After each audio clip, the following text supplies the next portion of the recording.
So what makes a game good? Most people will say because it's fun, or oh, it has a really engaging story, or even yeah, I can destroy my friends at it. Although none of these answers are wrong, I don't think it's quite that simple. Hi, I'm Ronboy, and in this video I want to scratch the surface of what makes a game good. I say scratch the surface because answering the question at hand isn't really plausible in a short YouTube video. Before we start, I want to clarify, if it isn't already obvious, I'm not a game developer or designer, but just a simple game critic and enthusiast. I didn't want to give anyone the impression that my views and opinions are law and I have major credibility. I just want to share my perspective on game design. The way that I see it is that there are 4 main pillars: gameplay, visuals, audio, and replayability. Each of these are what plays a major part in making a game good. So let's get started with the most important: gameplay. The gameplay starts with the core idea and innovation. It's the main idea for a game's existence. It's the general premise of the game. It's the idea of what makes the game unique and stand out from others in its genre. This usually relies on the innovation of an established genre's ideas. It's the answer to the question, what is this game like and what do you do in it? So the reply will generally recite the genre first and then the objective. Most people will also reference the core idea to a game's main gimmick, which is implementation of innovation. Innovation will play a huge role in carrying the torch and refining what the original idea of a genre or a game provides. Now we come to one of the most important parts of a video game, and that is the controls. Controls will directly determine the performance of a game's core idea. If a game does not have a tight and responsive control scheme, a player can easily feel that the game will have no polish without even thinking it. What I'm getting at here is that the controls represent the game's image as a whole. The rate of interaction is the key here, and letting a player overindulge will break not only the controls but the core idea of the game, including the difficulty and the strategy to conquer the game. If the rate of interaction is handled right, the result can also be an increase of a game's skill ceiling and provide an experience with more depth. An industry standard now is the ability to give players customizable control schemes. This will promote players with strong preferences or disabilities enjoy a game to its fullest. Good controls can also incorporate a controller's gimmicks, like rumble or even motion sensing, but without compromising on what already works for the game. Design and pacing is the playground for a game's controls. This is where objective, interactive, and environmental design all come into play. With all of these design elements existing, they all have to work together in order to create a good pace.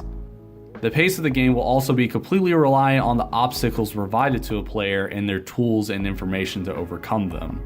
Both design and pacing work together with controls to present a game's core idea and create the overall gameplay.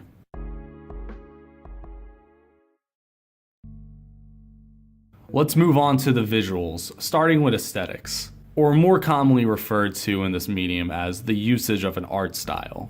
It's the key factor and difference of having a game look good at the time of its release and looking good forever, aka standing the test of time. Aesthetics can play a great part in masking design flaws and limitations of hardware if done correctly. Right next to a game's aesthetics, you will have the animation, where the functions of characters, objects, and environments are more so part of the overall gameplay design. Animation is what can present these designs in a correct manner. Animation is the key provider of giving a player instant information. This can happen all before, during, and after any interaction with characters, objects, and environments. Without the proper implementation of animation, you will have a much harder time on teaching the player how to interact with your game. With performance, we can get technical for a short moment. So performance will usually be referenced when referring to how stable a game will run, like having consistent frame rates and being able to notice bugs in programming and animation. This is also related to bigger picture things like draw distances and visual compression. To put it simply, visual performance is the ability to see all information correctly, and a better performing game will always play better than a game that has prettier graphics but runs like a slideshow. Audio design is sadly a feature usually overlooked by most people, but honestly, it can be just as important in informing and immersing a player as much as the visual designs.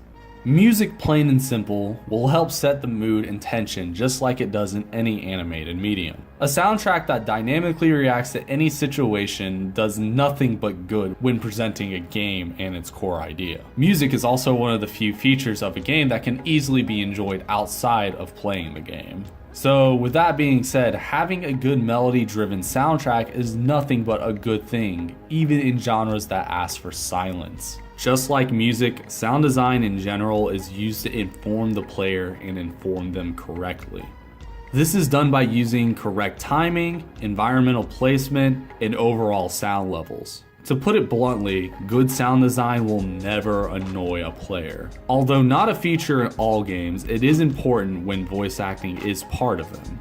It generally does two main things: informs the player like all good sound design, and adds immersion. Voice acting also has to follow all the same overall rules of sound design, or immersion will easily be broken.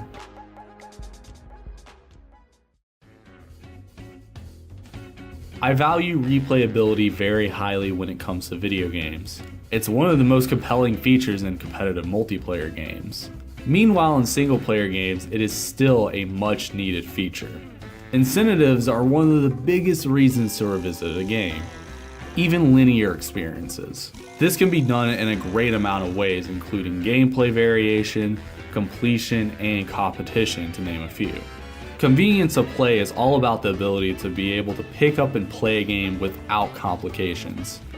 This also includes returning to a game and be given the proper knowledge how to continue playing, or even simpler stuff like quick respawns or short load times to throw a player back into the game without waiting. The length of an experience is definitely important because it is what ties everything together at the end. The length relies on both the player and the game's overall design. Every video game genre will also call for different lengths of both general play and beginning to end experiences.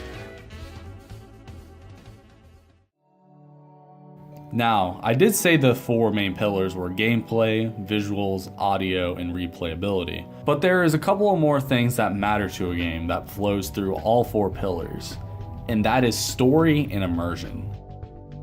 Although not required, a game's story and lore can be one of the driving factors in moving the player forward, and usually one of the more compelling features in multiple genres of games. Just like everything else, story has to have good pacing and flow with the game well. If the story slows or halts the gameplay entirely, pacing in the game can easily be affected negatively. Immersion goes hand in hand with story, world building, and lore. Just like story, immersion is more important in certain genres. Immersion is also one of the hardest things to balance due to the general nature of video games. Once again, not required, but it definitely helps create a believable world. Game design definitely interests me, and I would love to talk about all the subjects it provides a lot more.